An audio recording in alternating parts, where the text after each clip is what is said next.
कांग्रेस एमाले माओवादीहरूले देश र जनतामाथि गरेको विश्वासघातको बदला आगामी फागुन 21 मा जनताले मतदान मार्फत लिने तयारी गरेको देखिँदैछ। जनतामाथिको अत्याचार बढी भएपछि उनीहरूले चुनाव पनि पर्खिँदैनन्, त्यसअघि नै प्रतिकार गर्न पनि सक्छन् भन्ने कुराको प्रमाण भदौ 24 को घटना हो।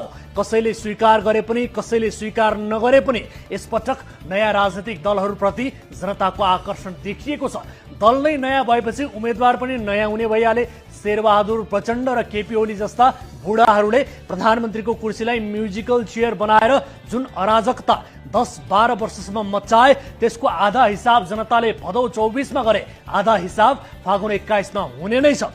यति भनिरहँदा दुई चार कुरा चाहिँ यहाँ भन्नै पर्छ जुन कतिपयलाई रुचिकर नहुन सक्छ।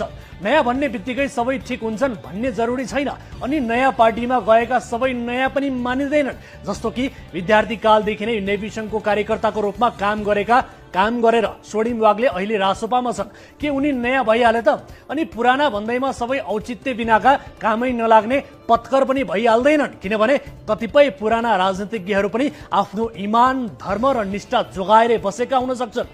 अनि युवा भन्ने बित्तिकै सबै ठिक हुने, बुढा भए भन्दैमा सबै काम नलाग्ने भन्ने पनि हुँदैन। उमेरकै कुरा गर्ने हो भने गगन थापा भन्दा रवि लामिछाने जेठा हुन्।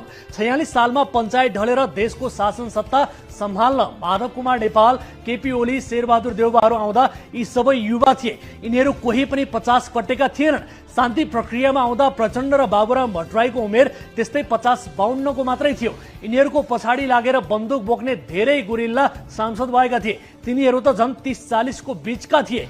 युवा हुनु मात्रै योग्य हुनु प्रमाण होइन, अनि नयाँ हुनु मात्रै पनि योग्य हुनुको प्रमाण होइन।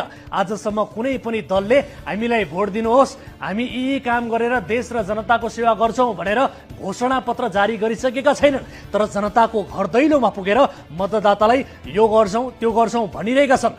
लिखित रूपमा गरिएका बाचा त वर्षौंदेखि हावा खाइरहेका छन्। मौखिक रूपमा गरिएका बाचाको कुनै मूल्य हुँदैन थाहा छ, तर बाचा गर्नेले गरिरहेका छन्, सुन्ने जनताले सुनिरहेका छन्।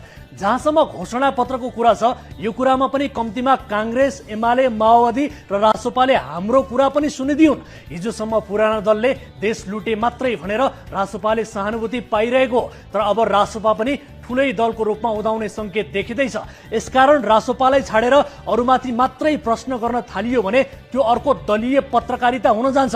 हामीले यहाँ कसैको विरोध गर्दैमा, कसैको पक्षपोषण गर्दैमा उनीहरूको बिग्रिहाल्ने र सप्रिहाल्ने केही पनि होइन, किनभने अहिलेका नेपाली जनता सचेत छन्, बुद्धिमान छन्। उनीहरूले सही र गलत आफै छुट्याउन सक्छन्। लोकतान्त्रिक मुलुकहरूमा प्रेसलाई राज्यको चौथो अङ्ग भन्ने गरिन्छ। यसकारण जनताको अभिमत